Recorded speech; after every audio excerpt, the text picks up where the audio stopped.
This is a poppy field. Once cut, the pod of the plant secretes a miraculous milky fluid called latex.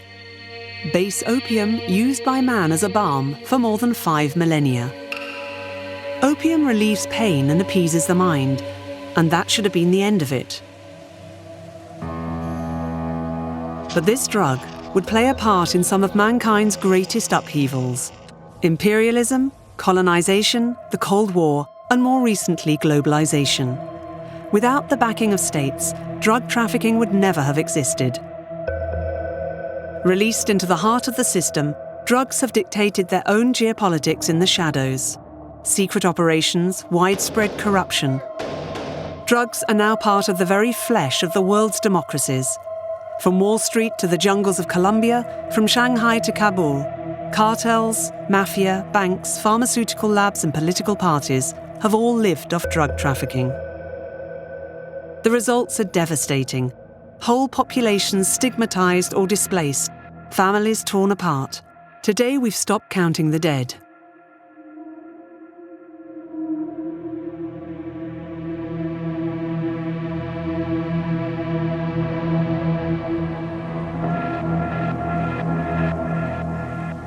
This documentary series looks back at the sinuous history of drug trafficking, starting with opium, which the farmers here call the gift from the gods.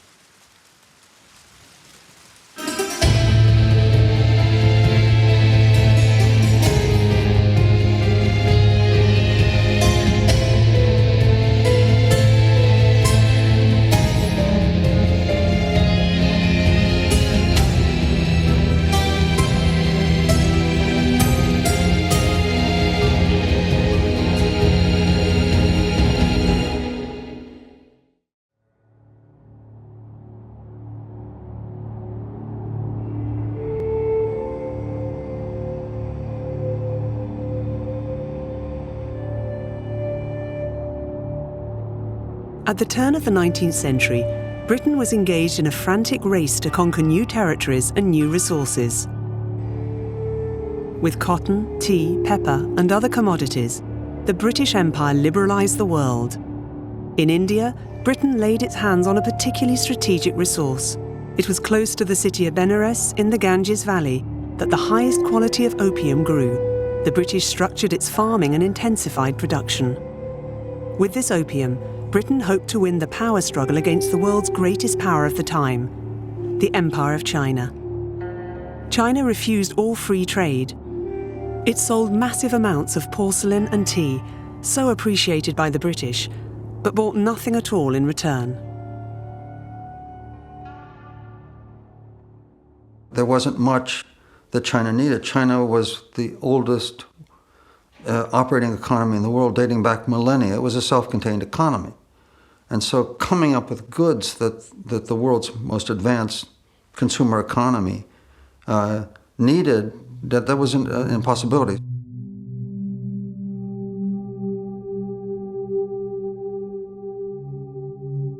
In this closed empire, the Chinese elite had long sought evasion by stuffing their pipes with all kinds of spices.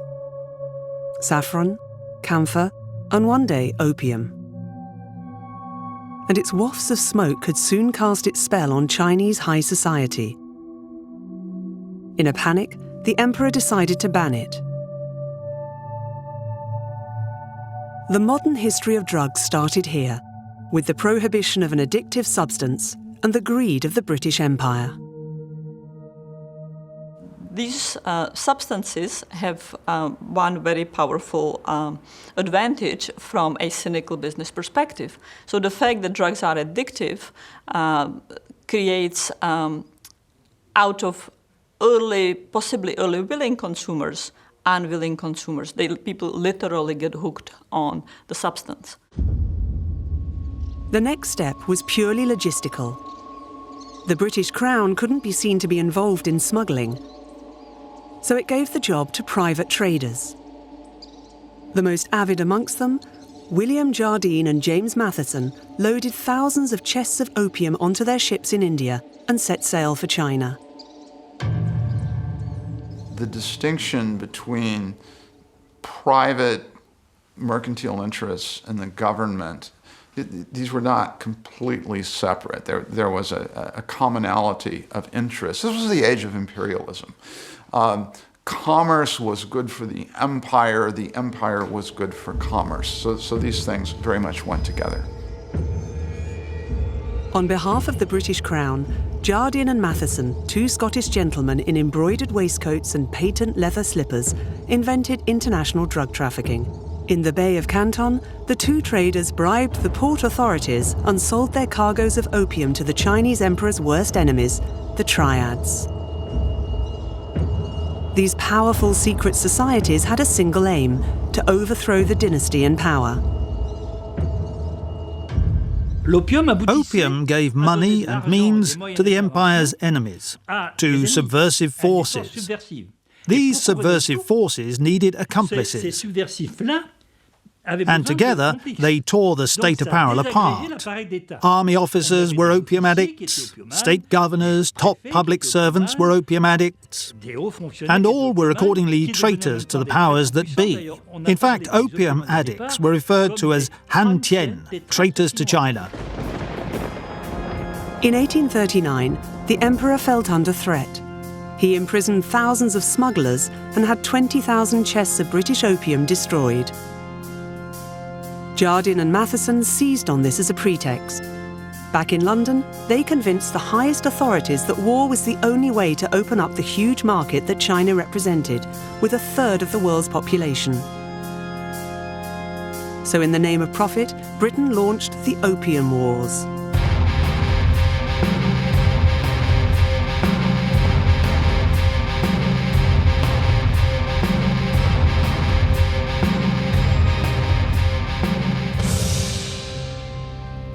Because of British superiority, naval superiority, the war, of course, ended in a disastrous defeat for the Chinese in a very unequal treaty.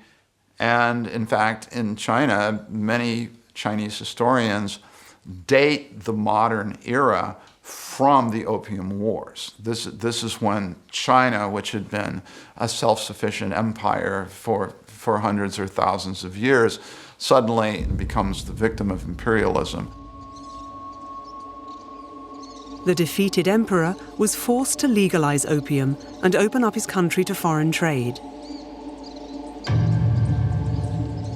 He ceded Hong Kong to the British, who turned the island into an outright opium hub. In 15 years, sales of the drug had risen from 3,000 to almost 6,000 tons a year.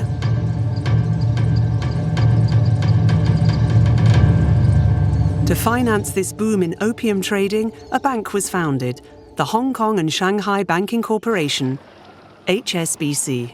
These glass towers are the heritage of an era which saw the birth of what is now the 7th largest bank in the world in terms of assets.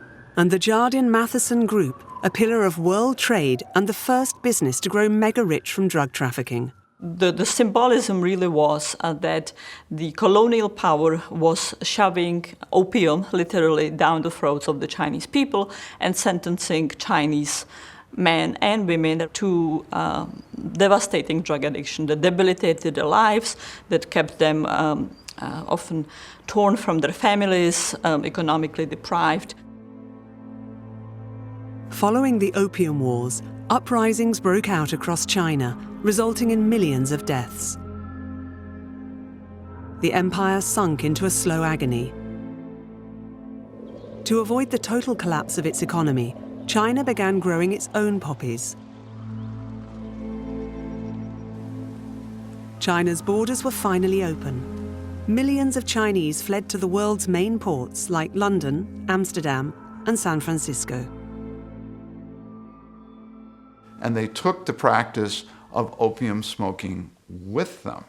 So if the original sin was that the West or Western imperialists foisted opium on the Chinese in a way had their revenge, because with this great diaspora of the Chinese immigrant community, opium smoking is transplanted all over the world. In the United States at the time of the gold rush, Chinese workers provided easily exploitable labor.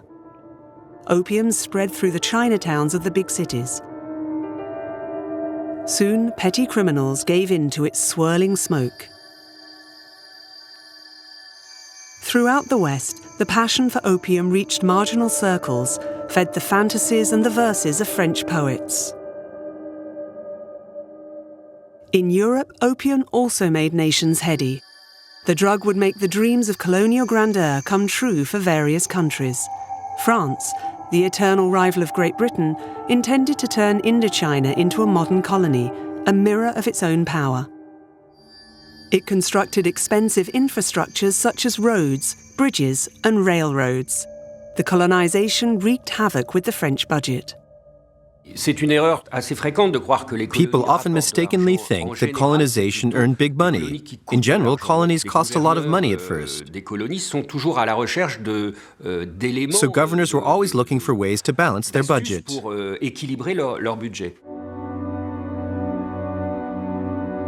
In 1882, France started buying raw opium in India and China and refining it in a modern factory in the city centre of Saigon.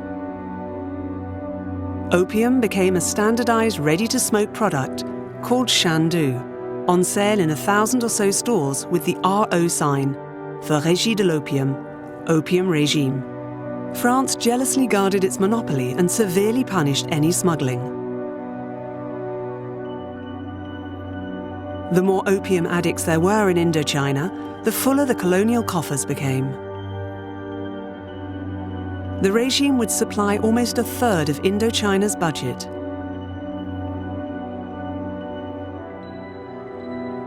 This lucrative model was copied by the other colonial powers, and the British, Spanish, and Dutch soon founded their own regimes. The opium industry would run on full steam until the end of World War II, drugging millions of people across Asia. Now, there was opposition to this, and in the 19th century, one very important group opposing this traffic was, of course, the missionaries, because they saw the traffic in drugs as being opposed to their essential mission of Christianizing these lands. And so there's certainly tension between the merchants and the governments and the imperial administrations that are interested in revenue and the missionaries who are interested in souls. This tension reached a peak in China in the early 20th century. The empire had become the world's largest opium producer, overtaking India. From deep within the country, huge cargoes descended the Yangtze River to Shanghai. Within a few years, the port city had dethroned Hong Kong. Shanghai was the new world capital of opium. The European powers controlled entire districts of the city, known as concessions, where the opium trade was booming. In Shanghai, different qualities of opium were available. Foreign refined opium, coveted by the wealthy youth, or cut Chinese opium for the poorer classes. In 1906, 13 million Chinese people were opium addicts. It was carnage. A massive prohibition campaign was conducted across the empire. The Europeans, not yet addicts of the drug, but of its trade, ignored the ban and continued business as usual. So China turned towards a new power. The Americans realized the interest the ban on opium could have for them, especially as it was produced by the colonial powers. The Americans had no colonies, unlike the British and French, and they understood that by backing the prohibition, they could embarrass the colonial nations, which had become its rivals in the early 20th century, when the U.S. was growing into one of the biggest powers in the West.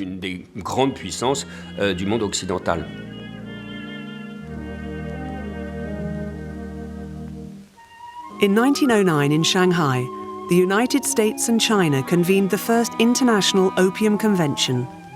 The European nations unanimously refused to reduce their production.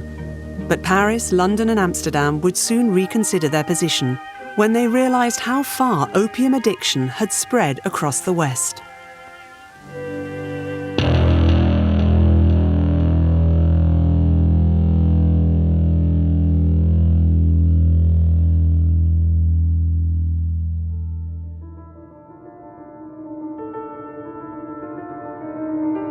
Throughout the 19th century, Europe had gone through its various industrial revolutions. Millions of farm labourers had left the countryside and crammed into the centres of monstrous manufacturing cities. With the insalubrious living and working conditions, the slightest cut became infected. Cases of gangrene increased, epidemics were rife: typhoid, tuberculosis, cholera. Doctors were at a loss. Then suddenly the pain stopped. From the fruit of the poppy, chemists managed to extract a miraculous substance. They named it after Morpheus, the Greek god associated with sleep and dreams. Morphine. The invention of morphine was a revolution for the mind. It changed our relationship with our body.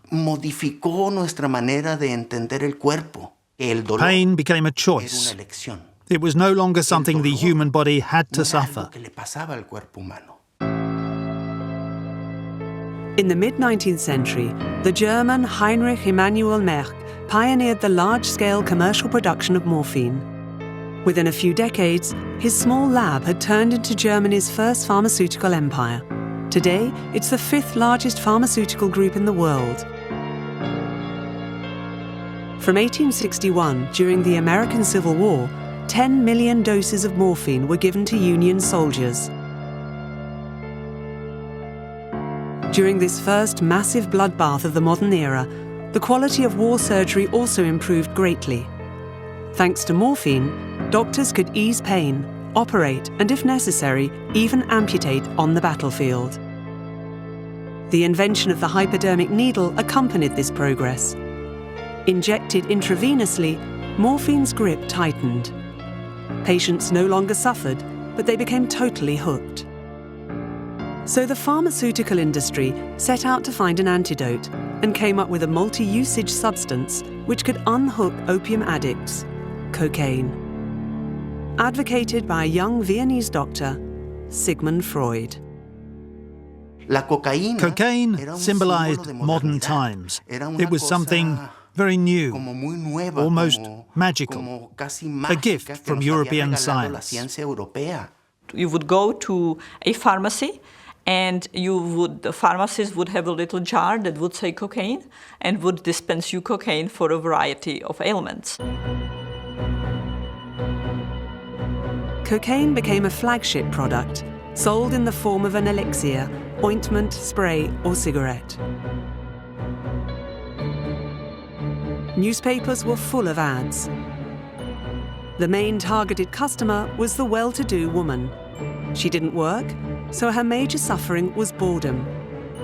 And cocaine promised to fill her life with a few moments of euphoria.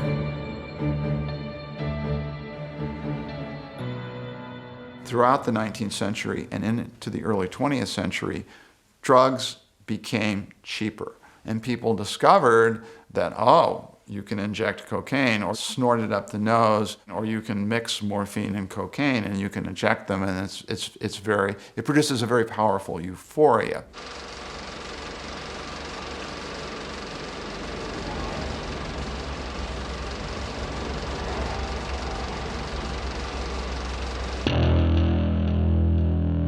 In 1898, the industrial pharmaceutical lab, Bayer, came up with a new opium derivative guaranteed 100% non-addictive. The results of the first tests performed on dogs were hardly conclusive. Intense drowsiness, a tendency of vomiting, and abundant salivation. Bayer nonetheless launched its new product under the triumphant name of heroin.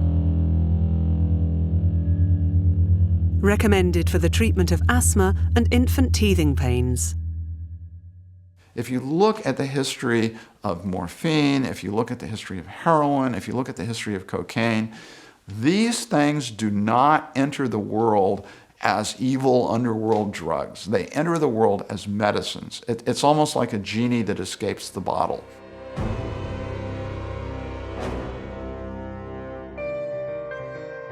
there was no cure for morphine addiction. Worse still, each new product attracted its own band of addicts. Throughout the 19th century, the industrialization of Western nations turned living conditions, hygiene and education upside down. New work organization practices placed the individual at the center of their concerns.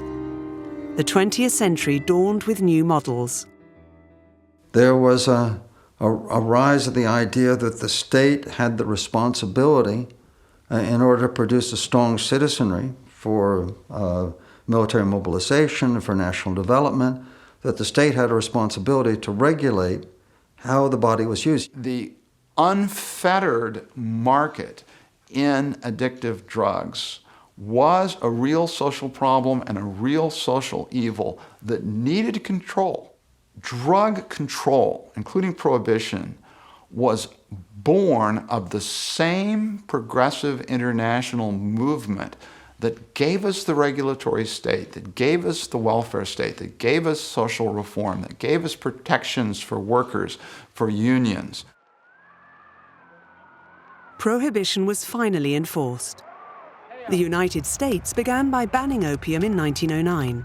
This footage, shot in San Francisco, shows hundreds of opium pipes going up in flames. In 1914, with the Harrison Act, the US regulated and taxed opiates and coca products. Indispensable for surgery, from then on, cocaine, morphine and heroin would only be available by prescription. Thousands of drug users who once bought their daily fix over the pharmacy counter didn't know where to turn to ease their terrible cravings.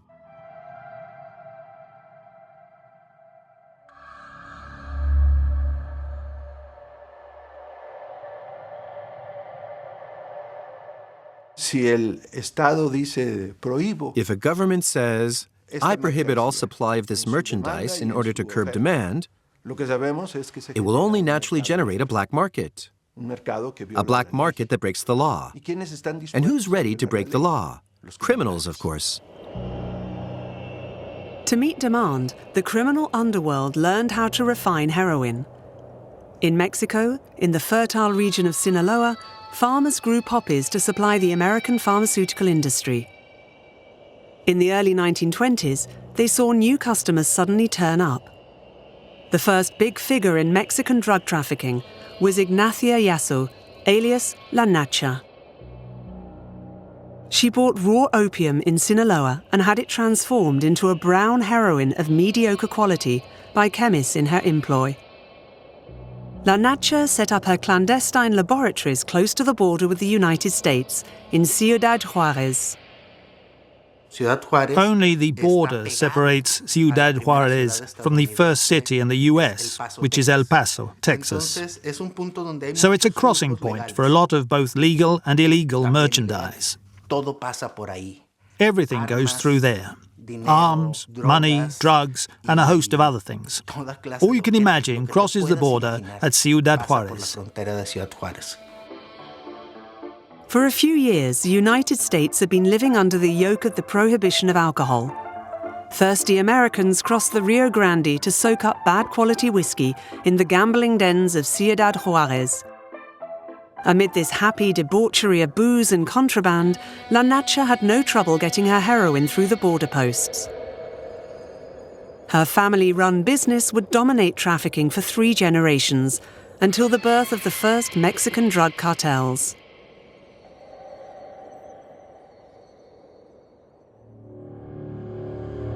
The illegalization of drugs gradually stretched across Europe, giving rise to new black markets. With increasingly powerful ships, maritime transport brought borders even closer. The big commercial ports became strategic smuggling points, among them Marseille, where figures from Corsican organized crime seized their chance. At the outset, the Corsicans were what you could call seafarer traffickers. meaning they were part of the French colonial empire. In the 1870s, after the opening of the Suez Canal, Marseille became the main port for France's colonies in the Far East, and in the ports of call on the merchant shipping route. The Corsicans organized trafficking of different kinds and different intensities. It started with the trafficking of women, then money, gold, cigarettes, and finally the trafficking of heroin, of drugs. In the mid-1920s, Paul Carbone, a former merchant seaman turned white slave pimp, became the boss of the Corsican mafia. He bought opium in Turkey, where it was widely grown to supply pharmaceutical labs. In Marseille, the chemists employed by the Corsican mafia transformed it into heroin, which was then shipped to where the prohibition of drugs was the strictest, the United States. Little by little, this drug trafficking intensified. They continued to use the same routes and intermediaries, but the setup became more and more sophisticated. With his drug money, Paul Carbone bought the mayor of Marseille, had his own men hired on the waterfronts, and bribed the city's police force. The Godfather ramped up his trafficking, laying the foundations of the French connection. In those early days of drug trafficking, arrangements with the powers that be were crucial to organised crime, whether that was at a city level like with Marseille or a country level, a country where the story began, China.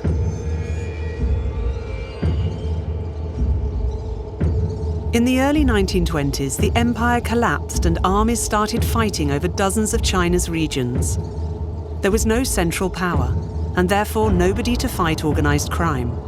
In Shanghai, the opium dens had never been so prosperous.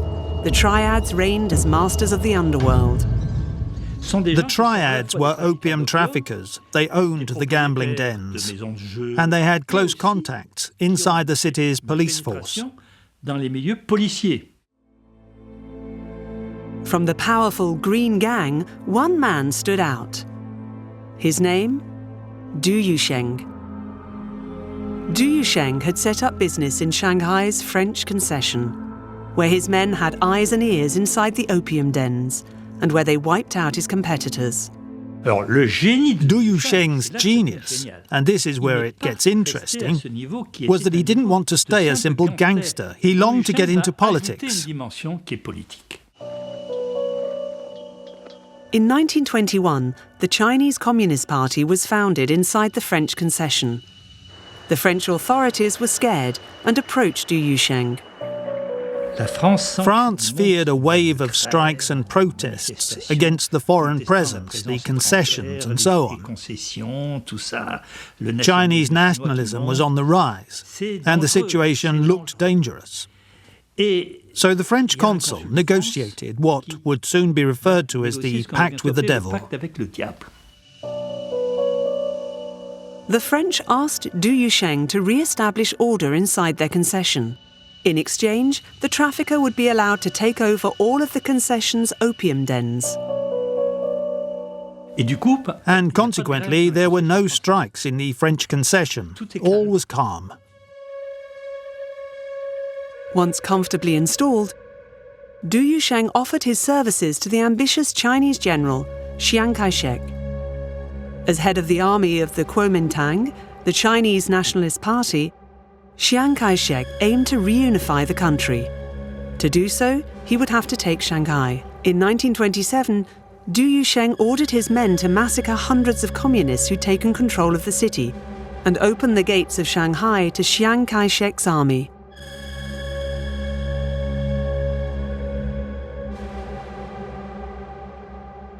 The general soon imposed the Kuomintang as the country's government.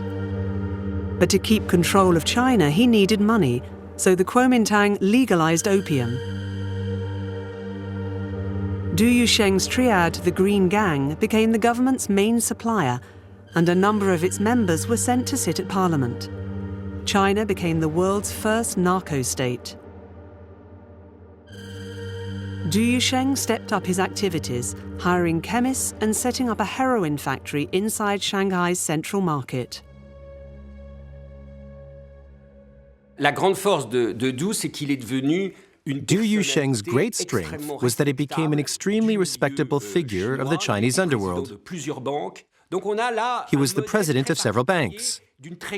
So he was the perfect role model of a criminal gang boss successfully increasing his involvement in the legal world.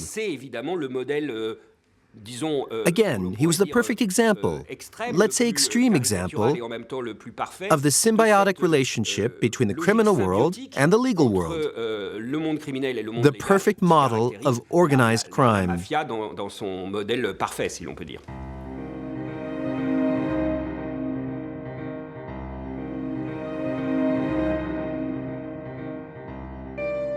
The heroin refined in China, Mexico and France converged on the United States. But in late 20s America, the biggest issue was liquor. Prohibition was making gangsters rich. The Jewish, Italian and Irish mobs, born out of racketeering and prostitution in the big cities, rubbed their hands together with glee.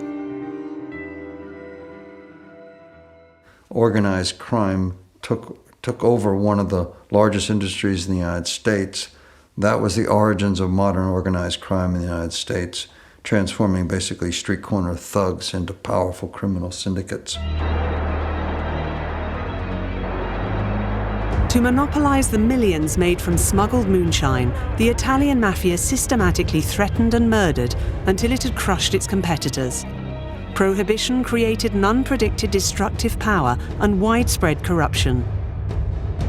Al Capone had judges, police officers and politicians in his pocket until he finally fell. By 1930, it was clear that this was failing. There was a government commission called the Wickersham Commission that surveyed the alcohol prohibition and decided that it was riven with corruption.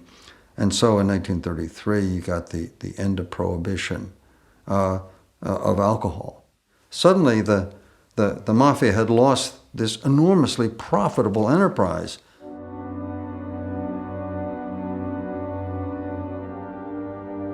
Deprived of its main source of income, the Italian mafia, united around Lucky Luciano, formed an alliance with the boss of the New York Jewish mob, Meyer Lansky. Together, they took control of the heroin market. To maximize profits, the mobsters cut and recut the drug. Their adulterated product caused infections and overdoses.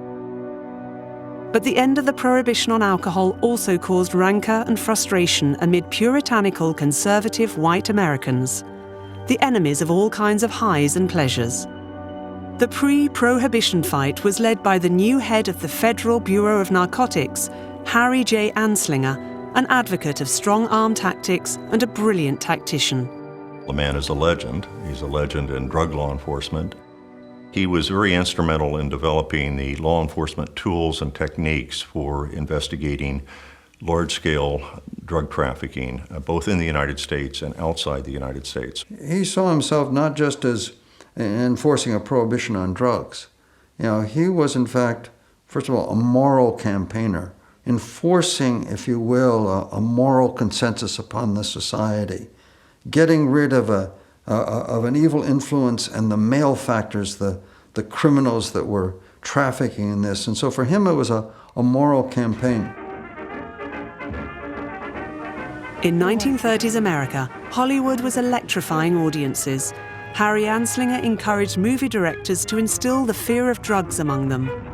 He directed his wrath on marijuana, which was still legal in the United States. On screen, white women tempted by the devil inevitably succumbed.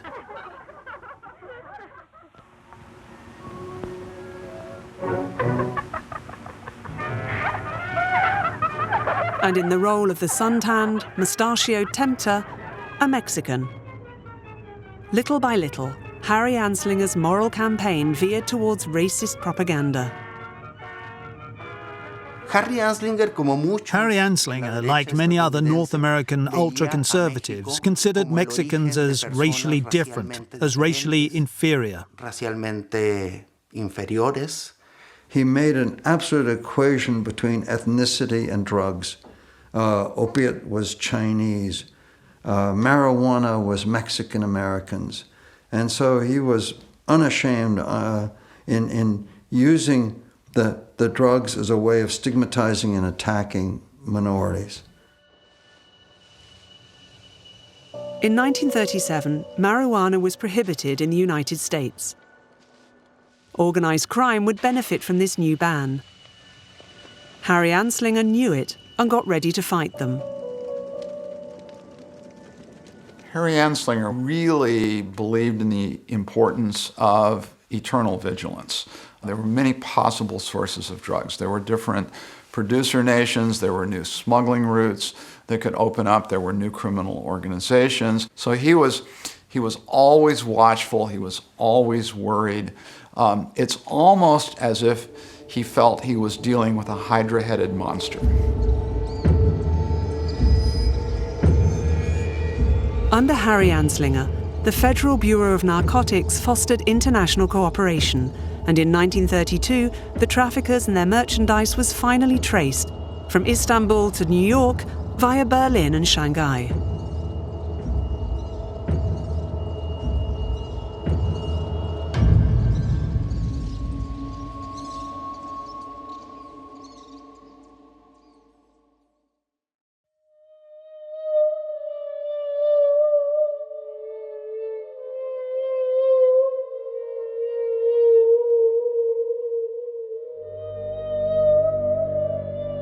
During the first years of World War II, oceans and seas were the theatres of fierce battles.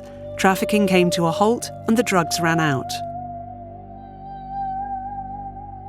But this respite was short-lived. The first huge international drug trafficking network would lay its foundations at the height of war. In 1943, after the US Army landed in Sicily, its priority was to keep it out of Axis hands for good. Washington started looking for men to temporarily govern the island.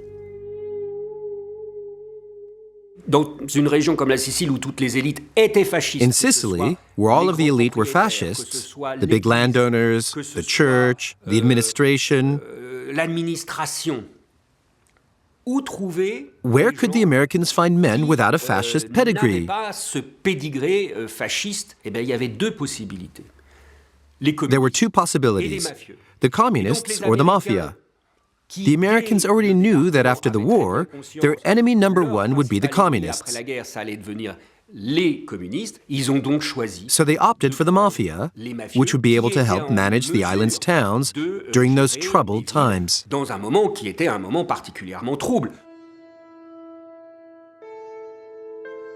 Backed by the Americans, mafiosi moved into the town halls and took control of the different parts of the island. In 1945, the US expelled to Italy more than 100 mobsters involved in heroin trafficking, including Lucky Luciano, the boss of Cosa Nostra. The American cousins and the Sicilian mafia would turn the island into a drug trafficking hub. For the post-liberation Italian authorities, this didn't present a public order problem, because the level of drug addiction was fairly low in Europe and didn't exist at all in Italy. There was no drug market in Italy, and therefore no social alarm. So the Italian police let Lucky Luciano do as he pleased. Heroin once again flowed into the United States, but heroin of poor quality. Sicily was short on qualified chemists. In 1950 in Marseille, Lucky Luciano met with the new bosses of the Corsican mafia, Antoine and Barthélemy Guerini. The brothers had the chemists capable of refining opium to make the highest quality heroin, heroin 4, practically pure, and possible to cut dozens of times to make the biggest profits. The Corsicans were very strong. They were well organised and experienced. They'd already done it in the 1930s. They had the know-how. And that's when the big clandestine labs were set up around Marseille. But not only. In Corsica and all along the French Riviera, they refined tons of the stuff. Des centaines de kilos. The meeting between the Guerini and Lucky Luciano gave birth to the French Connection, a vast web of Turkish, Lebanese, Corsican and Sicilian traffickers. Cosa Nostra controlled the distribution in the United States. But very soon, the Corsicans, in charge of refining and transport, would gain ascendancy.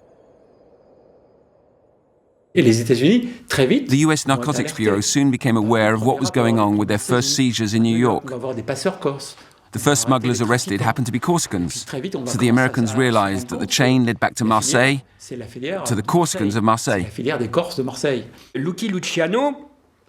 Lucky Luciano, the most powerful man in the American mafia, was actually scared of the Corsicans. He realized they were extremely powerful, notably because, as he underlined, of their contacts inside the French Secret Service.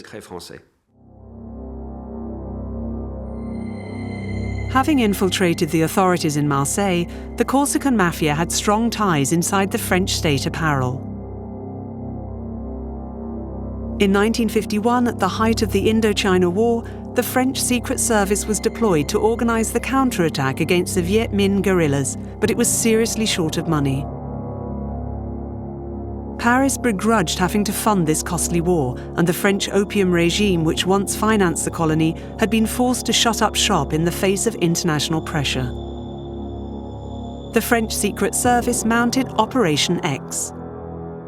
They contacted a tribe in the hills of Laos, the Hmong, and bought their entire poppy crop, which they transported to a military base in Saigon. There, French agents sold opium to Chinese Vietnamese gangs and to the Corsican mafia, who turned it into heroin and dispatched it to the United States. The drug money would allow French intelligence to build a counter-insurrectional army of 40,000 men, recruited from the tribes of Indochina.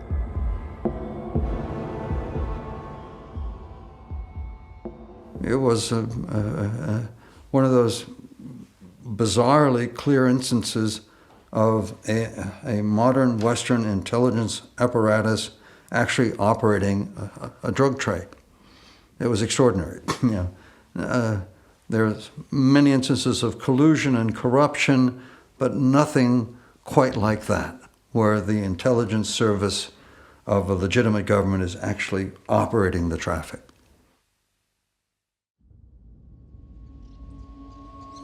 Operation X came to nothing.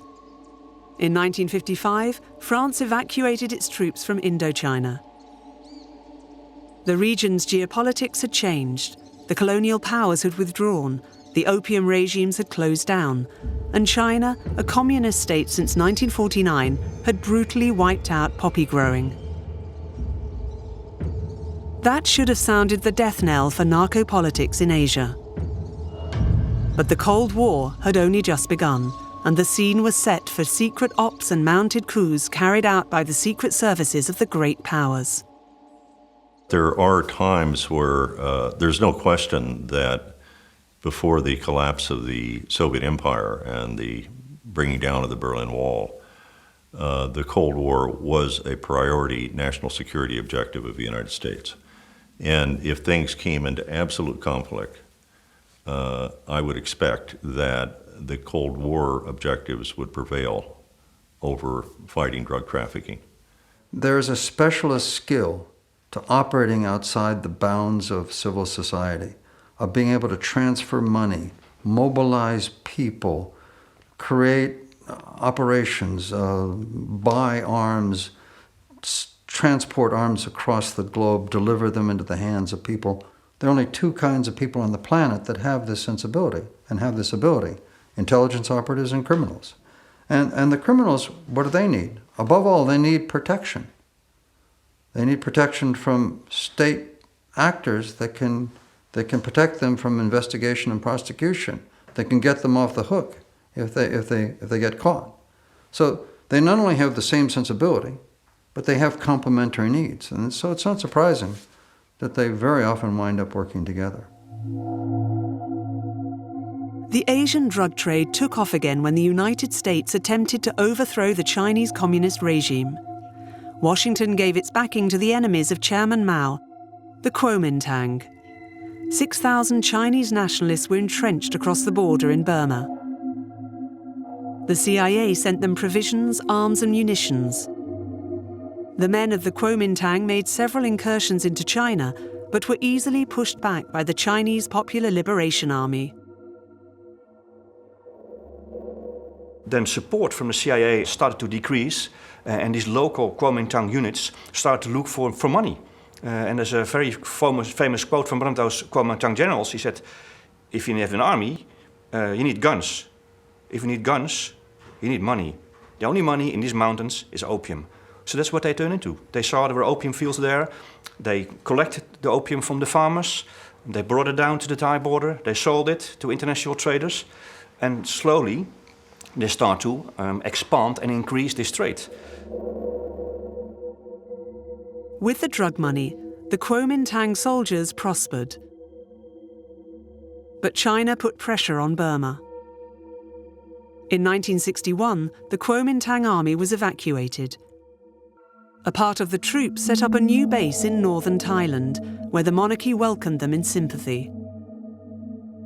From the high-up villages they occupied, the Kuomintang soldiers blocked the infiltration of communist groups, but more importantly, kept a close eye on their loads of opium as they crossed the border.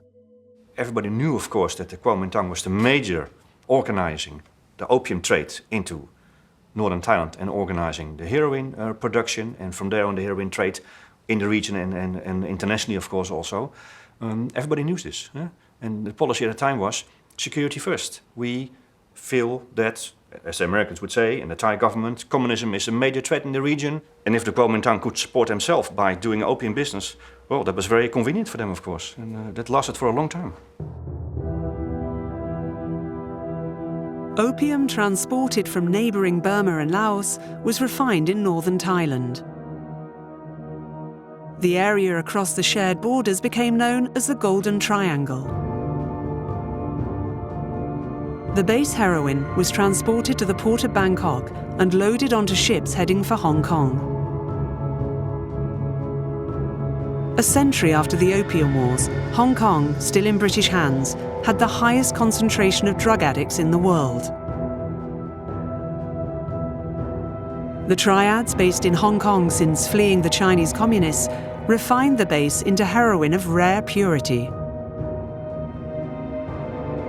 The drug's itinerary continued to the west coast of the United States. The international traffic in heroin had never reached such a scale before. And America, which had used the drug as a tool during the Cold War, would now pay the ultimate price, the sacrifice of its youth.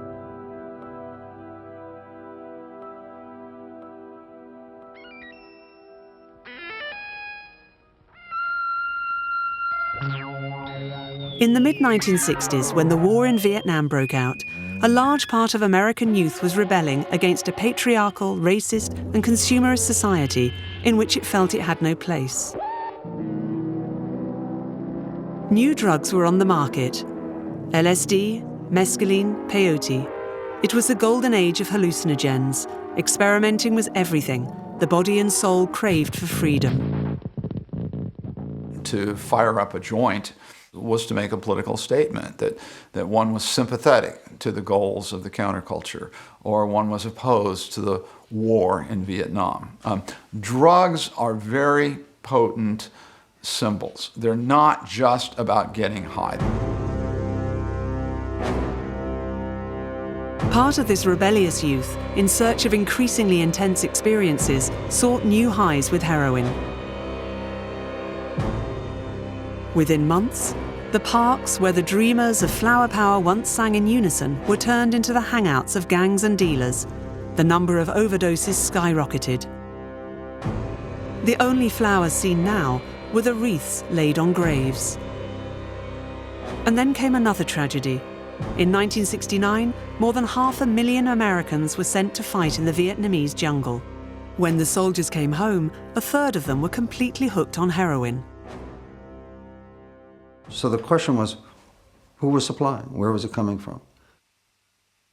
And so that's what set me off on an inquiry that started in the library at Yale University and eventually took me to interviews with former CIA operatives and to Southeast Asia itself.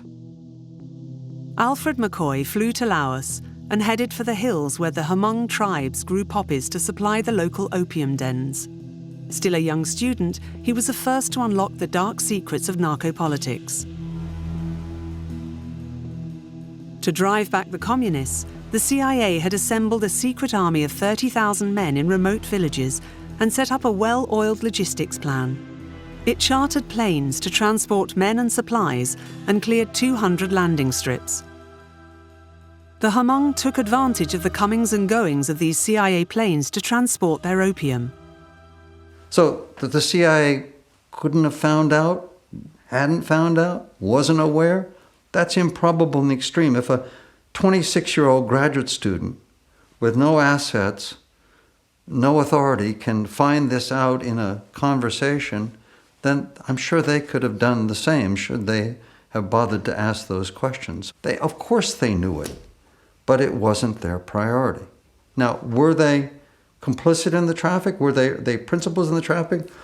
No, I don't think so.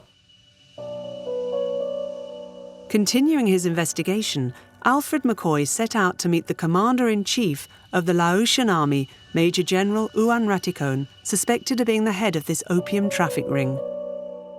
I stood on a street corner in Vientiane. I hailed a taxi. I said, "Do you know where General Uan lives?" The guy said, "Yeah, sure."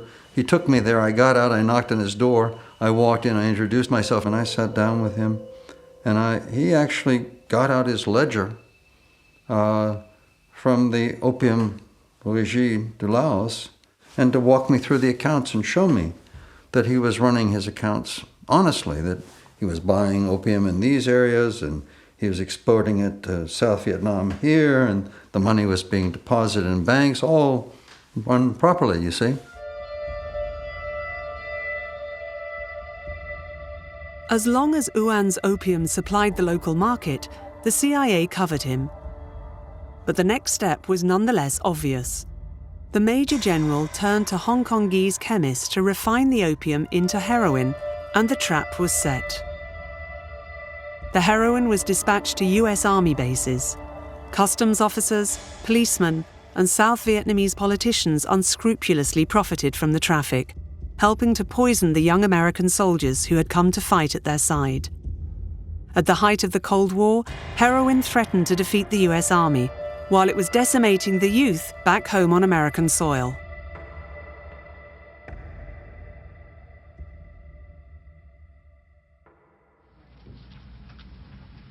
On June 17, 1971, President Richard Nixon took a radical U-turn in American drug policy. Ladies and gentlemen, come on, Dr. Jaffe.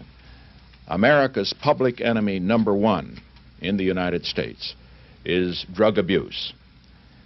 In order to fight and defeat this enemy, it is necessary to wage a new all-out offensive. The war on drugs had been declared.